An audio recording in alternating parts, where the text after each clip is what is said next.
Hey there, welcome to the next session of this spoken English journey. आज इस class में हम जो सीखने जा रहे हैं वह काफ़ी इम्पोर्टेंट है।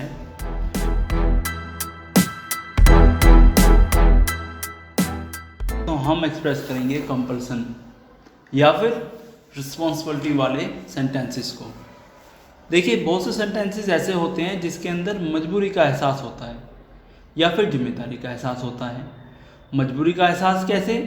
जैसे कि आपको कोई काम करना पड़ता है, आप चाहते नहीं हैं उसको करना, you don't want to, but आपको वो काम करना पड़ता है।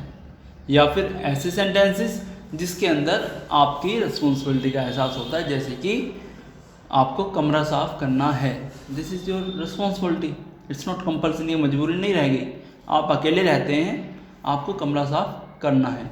सो इस तरह के सेंटेंसेस को आज आप देखेंगे गाइस।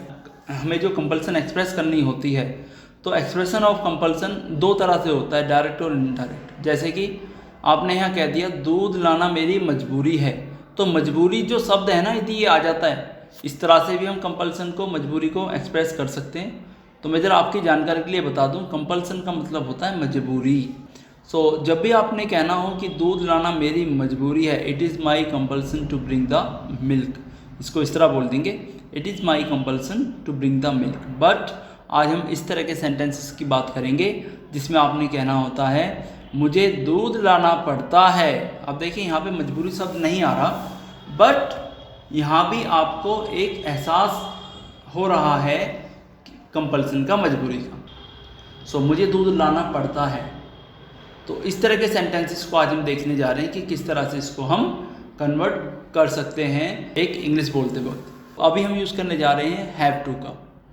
जब भी हमें अपनी मजबूरी को एक्सप्रेस करना पड़ता है guys, whenever we want to express our compulsion, at that time we will use have to. हम क्या यूज़ करेंगे? हम यूज़ करेंगे हैव टू का।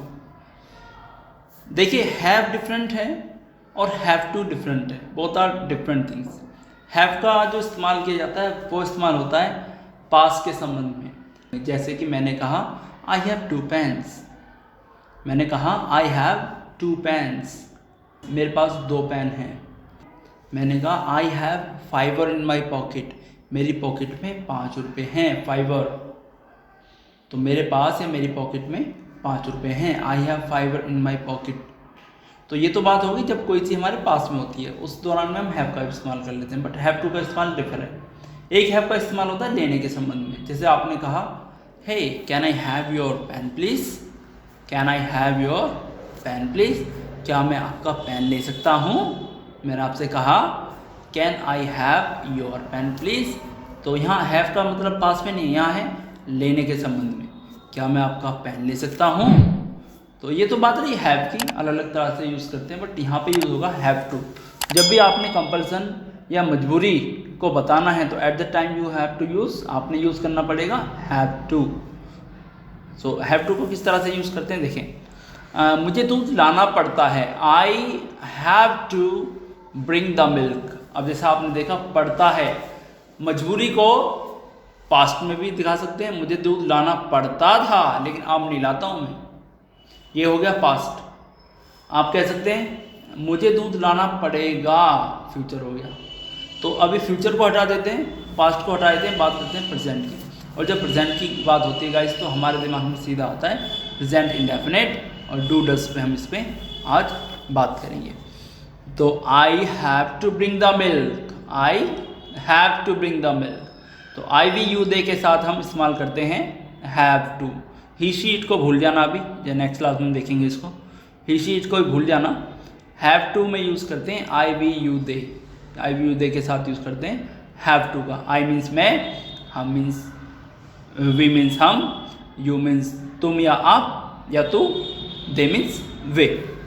तो इस तरह से हम इस्तेमाल कर सकते हैं यहाँ पे हैव टू का, I have to bring the milk. Now let's have few example, कोई एग्जाम्पल देख लेते हैं गाइस यहाँ पे, जिसके अंदर एक रिस्पॉन्सिबिलिटी या फिर कंपल्सन का एहसास हो रहा है। जैसे मुझे दूध लाना पड़ता है, मुझे कमरा साफ करना है, उन्हें सुबह जल्दी उठना पड़ता है, हमें काम पर जाना पड़ता है।